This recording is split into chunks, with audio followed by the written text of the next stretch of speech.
I know those people are good people. They're frustrated. There's a lot of people out there going through some tough times, so this gives them something to vent on also. And I understand that, and it doesn't bother me.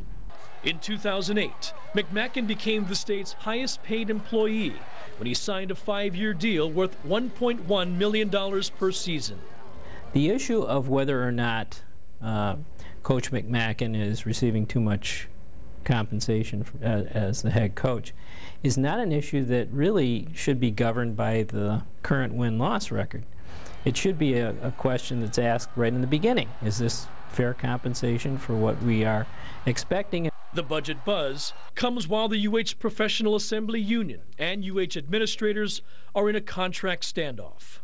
We do need to take a look, however, at the priorities of this state. What are they? McMacken sits near the top in WAC salaries, just below Fresno State's Pat Hill and ahead of Boise State's Chris Peterson. Dick Tomei earns $460,000.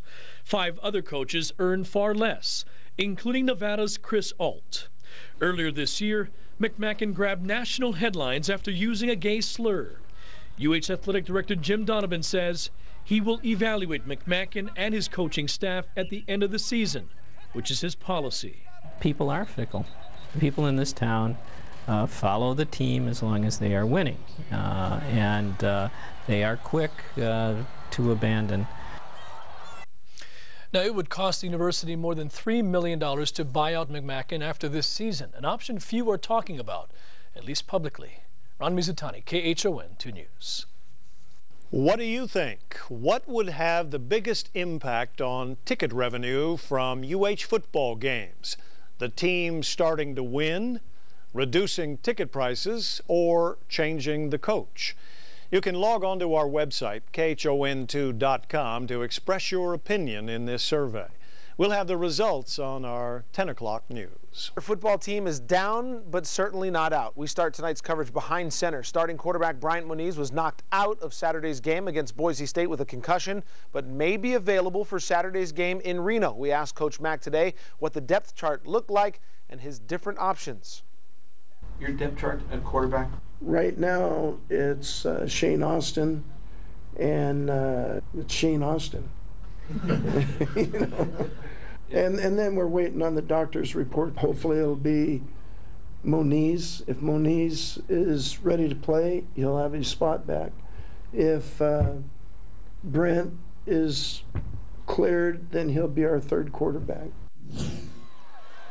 Referring, of course, to Brent Rausch. The next order of business is the turnover battle. The Warriors have lost that part of the war for the last 5 weeks. 15 turnovers in all, 5 straight losses. Coach Mack says it's time for drastic measures.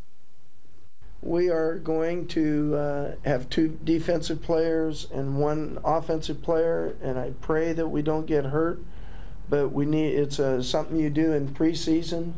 But we can't fumble the ball like that. We've got to work together to get that solved. It's a disease. Right now it's a disease. And we've lost 5 games. And as you heard earlier in the show, there is pressure for this team and the staff to turn it around. But Coach Mack isn't listening to the negative comments. He says his job requires him to prepare his team for the upcoming opponent. And his full concentration is on ending the losing streak and winning this week. You know, I've been in this game a long time, and I understand how it goes, and it doesn't bother me. You know, I mean, even people writing things or the press, it doesn't bother me. They're just doing their job. It does bother me that so many people are feeling bad. Our whole thing is to play for Hawaii and represent Hawaii. Hopefully we can show them that we're going through adversity too, and that we're going to fight through it just like they are, you know, and we're going to fight through it, and we're going to make something good happen because of it. Warriors' first chance to turn things around is this Saturday. Back on the road in Reno, the Wolfpack posted 70 points this past weekend on Idaho. They are 3-0 in the Western Athletic Conference. Kickoff Saturday is at 10:05 Hawaii time. You know, I talked to him today, and I talked to the doctors today. The doctors are going to look at him today and see what his status is, and that's when we're going to find that out. I hope you're all having a pleasant evening. UH quarterback Brent Moniz suffered a concussion in the Warriors' 54-9 loss to unbeaten and nationally ranked Boise State Saturday. Leilua Grad met with doctors today, and so far, no decision's been made on whether or not he can play this week. There's hope, though, that he may get cleared later in the week, maybe Wednesday. In the meantime, Warriors getting Shane Austin ready in relief against the Broncos. Austin went 22 of 36 for 174 yards, 1 touchdown, and 3 interceptions. Shane Austin has not had any reps. You guys know how I feel about that. He has not had any game reps, which are the most important reps that you can get. He has not worked with our first unit. He's been with our second unit players. So he came in, and I thought he did really a good job for the position he was thrown in. Brent Rausch was cleared to practice this afternoon. He'd been nursing a broken finger. Besides getting Austin prepped, UH needs some cleaning up in a hurry. Warriors on defense forced 7 3-and-outs and held BSU to 3 of 13 on third down. However, Boise State converted 6 turnovers into 30 points. Hawaii bobbled a kickoff return in the end zone, and the Broncos were successful on a fake punt. But it's time to overcome them because it's mid-season, and our time is running out. There's a lot of season to play. We still have our dreams ahead of us.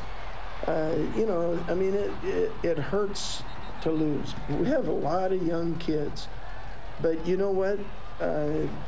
If they can't do it by now, then we're going to have to see if another young kid can do it. Warriors on the road this week at Nevada, looking to end their 5-game skid, looking for WAC win 1. Hey, here I am, guys. Here I am. Injuries for Warrior football are making for quite a quarterback carousel, so just who plays this week will first be determined by medical staff and then by UH's coaching staff. And today's follow-up with the doctor may be a good sign for Brent Moniz. Moniz has been cleared to practice this week on a limited basis.